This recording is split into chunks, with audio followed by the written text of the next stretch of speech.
اعوذ باللہ من الشیطان الرجیم، بسم اللہ الرحمن الرحیم۔ آج کا ہمارا سبق تفسیر سورہ آل عمران کی آیت نمبر 61 سے 65 ہے، آیت نمبر 61 سے 65 تک۔ فمن حاجک فیہ من بعد ما جاءک من العلم، بات کی جا رہی ہے عیسیٰ علیہ السلام کے بارے میں۔ عیسائیوں کے جو عقیدے عیسیٰ علیہ السلام کے حوالے سے غلط تھے ان کی یہاں نفی کی جا رہی ہے۔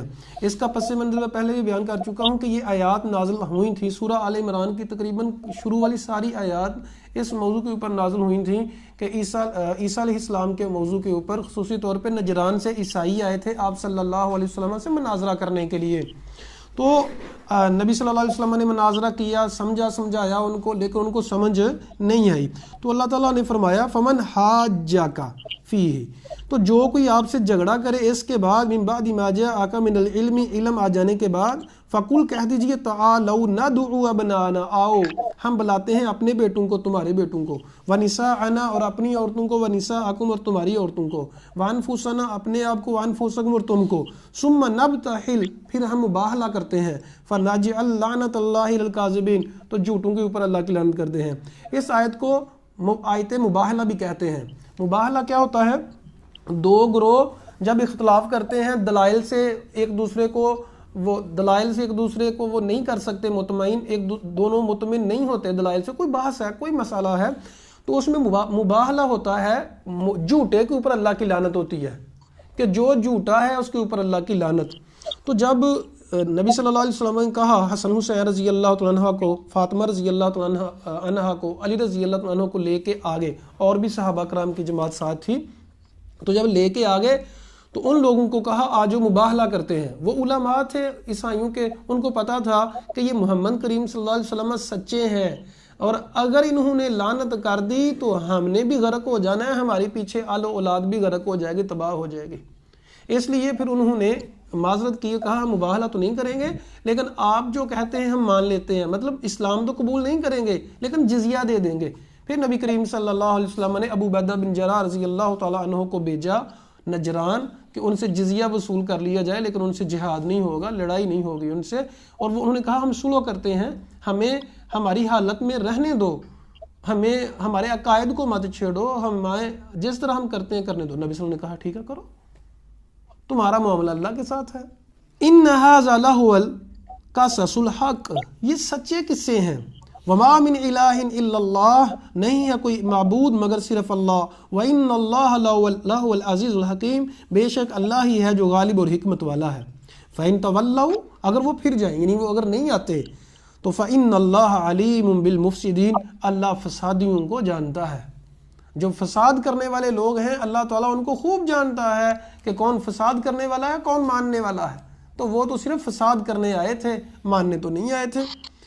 قل کہہ دیجئے یا اہل الکتاب تعالوا الی کلمۃ سواء بیننا و بینکم، کہہ دیجئے اے اہل کتاب، اہل کتاب سے ویسے مراد یہودی عیسائی ہیں، لیکن یہاں زیادہ عیسائیوں سے خطاب کیا جا رہا ہے۔ اے اہل کتاب آؤ ایک کلمے کی طرف ہمارے اور تمہارے درمیان جو برابر ہے، کیا؟ اللہ نعبد الا اللہ، توحید۔ عیسائیوں میں آج بھی ایک گروہ ہے جو شرک نہیں کرتے، وہ کہتے ہیں، یہودیوں میں تو اس کے اوپر بہت زیادہ سختی ہے توحید کے معاملے میں، عیسائیوں میں بھی ایک ایسا گروہ ہے جو شرک نہیں کرتے لیکن وہ بہت کم ہے۔ تو عیسائیت کی تعلیمات بھی یہ ہیں کہ شرک نہیں کرنا، مدد صرف اللہ سے مانگنی ہے۔ جیسے قرآن مجید میں دوسری جگہ پہ اللہ تعالیٰ فرماتے ہیں، اللہ تعالیٰ مریم علیہ السلام اور عیسیٰ علیہ السلام سے پوچھیں گے، اے عیسیٰ اور اے مریم، کیا تم نے حکم دیا تھا اپنے ماننے والوں کو کہ ہماری عبادت کرو؟ عیسیٰ علیہ السلام کہیں گے، اللہ جب تک ہم ان میں تھے تو تو جانتا ہے جو ہم نے کیا، لیکن جب ہم ان میں سے آگے تو وہ تو اس کے مکلف ہی نہیں۔ انہوں نے بعد میں ہمیں بیٹا کہا، بعد میں شرک کیا، بعد میں ہماری عبادت کرنے کی کوشش کی، لیکن ہم اس کے ذمہ دار نہیں ہیں۔ تو اللہ تعالیٰ سے پھر عیسیٰ علیہ السلام دعا کریں گے، اللہ ان کو تو معاف فرما دے۔ اب اللہ معاف کرے گا نہیں کرے گا یہ اللہ کا معاملہ ہے، اللہ کا اصول یہی ہے، جو شرک کے اوپر مرے گا اللہ تو اسے معاف نہیں کرتے۔ تو عیسائیت کی تعلیمات، یہودیت کی تعلیمات، ایون کہ آپ لوگوں کو پتہ ہونا چاہیے، ہندوؤں کی تعلیمات یہ ہیں کہ توحید کو اپنائیں، بیسک، جو ان کی بیسک کتابیں ہیں۔ یہ سکھ اور ہندو ہیں، کیا فرق ہوتا ہے پتہ ہے آپ لوگوں کو؟ ہندو جو ہیں وہ قبروں کو پوجتے ہیں، اور قبروں کو، بتوں کو پوجتے ہیں، اور جو سکھ ہوتے ہیں وہ کیا کرتے ہیں؟ وہ اس طرح شرک نہیں کرتے، وہ کہتے ہیں توحید کی طرف آؤ۔ ایک سکھ کا لیکچر پڑا ہوا ہے انٹرنیٹ کے اوپر، آپ دیکھیے گا، آپ لکھ لیں توحید لیکچر آف سکھ اباؤٹ توحید، اس طرح کا لکھ لیں، آ جائے گا آپ کے پاس۔ اس نے، یقین کیجئے، اس نے سارا کہا ہے، اور اس نے مسلمانوں کو للکار کے کہا کہ مسلمانوں تم تو قبروں کو پوجتے ہو اور تم کہتے ہو کہ ہمیں مشرک کہتے ہو۔ بلکہ ڈاکٹر ذاکر نائک سے ایک سکھ نے سوال کیا کہ اگر جو بت ہے وہ کھڑا ہوا ہے، اس کو پوجنا تو ہو گیا شرک، اور اس کو اگر لٹا لیا جائے، مطلب اگر قبر بنا لی جائے تو وہ شرک نہیں ہوگا؟ تو ڈاکٹر ذاکر نائک نے پھر کہا کہ آپ لوگ مسلمانوں کو نہ دیکھیں کہ مسلمان کیا کرتے ہیں، بلکہ یہ دیکھیں اسلام کیا ہے۔ تو اسلام مسلمانوں کے رویے کا نام نہیں ہے، اسلام قرآن اور حدیث کا نام ہے۔ تو جتنے بھی مذاہب ہیں ان کی بیسک تعلیمات کیا ہیں؟ توحید۔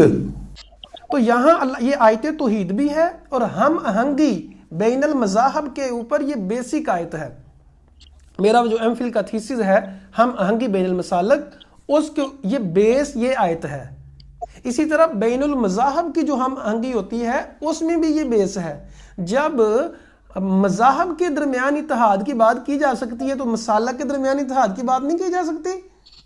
کیوں نہیں کی جا سکتی؟ کی جا سکتی ہے۔ تو یہاں اللہ تعالیٰ فرماتے ہیں اے اہل کتاب، آؤ ایک چیز کی طرف جس کو ہم بھی مانتے ہیں، تم بھی مانتے ہیں، تمہاری کتابوں میں بھی لکھا ہوا ہے، ہماری کتابوں میں بھی لکھا ہوا ہے، وہ کیا ہے جی؟ توحید۔ تو فَإِن تَوَلَّوْا لَا نَعْبُدَ إِلَّا اللَّهَ، ہم نہ عبادت کریں مگر صرف اللہ کی، وَلَا نُشْرِكَ بِهِ شَيْئًا، ہم شرک نہ کریں، وَلَا يَتَّخِذَ بَعْضُنَا بَعْضًا أَرْبَابًا مِّن دُونِ اللَّهِ، اور ایک دوسرے کو رب نہ بنائیں۔ عزیز سامعین، اسلام اور جتنے بھی ادیان ہیں سب کا ہر ایک کا مقصد ہوتا تھا لوگوں کو لوگوں کی بندگی سے نکال کر اللہ کی بندگی میں دینا۔ بعض خواتین خصوصی طور پہ اور عمومی طور پہ مرد اپنی زندگی جو لوگوں کو دے دیتے ہیں، کہتے ہیں میں تیری غلام ہوں یا تیرا غلام ہوں۔ مثلا ایک خامد ہے، وہ بیوی کو نماز بھی نہیں پڑھنے دیتا، دین کے معاملات ہی نہیں کرنے دیتا، اس نے غلام بنا کے رکھا ہے، تو وہ اس کی غلامی کرنے سے بہتر ہے کہ اللہ کی غلامی کر لے، خلا لے چھوڑ دے اس کی جان۔ میری بات سمجھیے گا پلیز، جتنے بھی ادیان ہیں ان سب کا مقصد یہ ہے لوگوں کو لوگوں کی بندگی سے نکال کر اللہ کی بندگی میں لانا۔ تو لوگوں کی بندگی نہیں کریں، اللہ کا واسطہ لوگوں کی غلامی نہ کریں۔ یہ نوکری کرنا یہ ایک اور چیز ہے۔ نوکری کیا ہوتی ہے کہ آپ کو اختیار ہوتا ہے، اگر کام کرنا کریں، نہیں کرنا نہ کریں۔ غلامی اور چیز ہے، تو غلامی میں نہ رہیں۔ اکثر لوگ کہہ دیتے ہیں عاجزی میں آ کے یہ سمجھتے ہیں کہ ہم اچھے اخلاق کا برتاؤ کر رہے ہیں، جی ہم تو آپ کے غلام ہیں۔ شرم نہیں آتی آپ کو یہ بات کہتے ہوئے؟ کیوں غلام ہیں آپ؟ عمر فاروق رضی اللہ تعالیٰ عنہ کے دور میں ایک واقعہ پیش ہے، کسی نے کسی کا ظلم کیا، عمر فاروق رضی اللہ عنہ نے بڑے غصے سے بولے اور کہا لوگوں کی ماؤں نے لوگوں کو آزاد جنم دیا تھا، تم نے کب سے لوگوں کو غلام بنانا شروع کر دیا ہے؟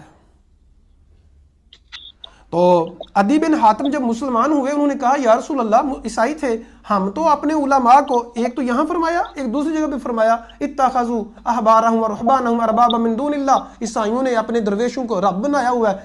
کہتے ہیں کہ ہم تو رب نہیں مانتے۔ کہا کیا جو حلال کرتے ہیں حلال نہیں مانتے، جو حرام کرتے ہیں حرام نہیں مانتے؟ کہا ہاں۔ کہا یہی رب ماننا ہے۔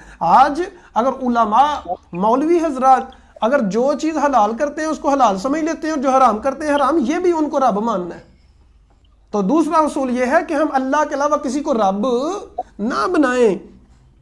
فَإِن تَوَلَّوْا، اگر وہ پھر جائیں، فَقُولُوا اشْهَدُوا، تو پھر کہو گواہ ہو جاؤ، بِأَنَّا مُسْلِمُونَ، ہم تو مسلمان ہیں، یعنی ہم تو ماننے والے، تم نے نہیں ماننا نہ مانو، ہم تو ماننے والے ہیں۔ یا اہل الکتاب، یا اہل کتاب، لِمَ تُحَاجُّونَ فِي ابراہیم، ابراہیم کے بارے میں جھگڑا کیوں کرتے ہو؟ وَمَا أُنزِلَتِ التَّوْرَاةُ وَالْإِنجِيلُ، اور انجیل اور تورات نازل ہی نہیں ہوئی تھی، إِلَّا مِن بَعْدِهِ، مگر اس کے بعد، اور یہ تو ان کے بعد میں نازل ہوئی تھیں، تو تم کیوں جھگڑا کرتے ہو؟ یعنی پہلے تو نازل ہوئی نہیں ہوئی تھی کہ وہ تمہارے ہی نبی ہیں، صرف وہ پہلے آئے تھے، یہ بعد میں نازل ہوئی ہیں۔ افلا تعقلون، کیا تمہارے اندر عقل نہیں ہے؟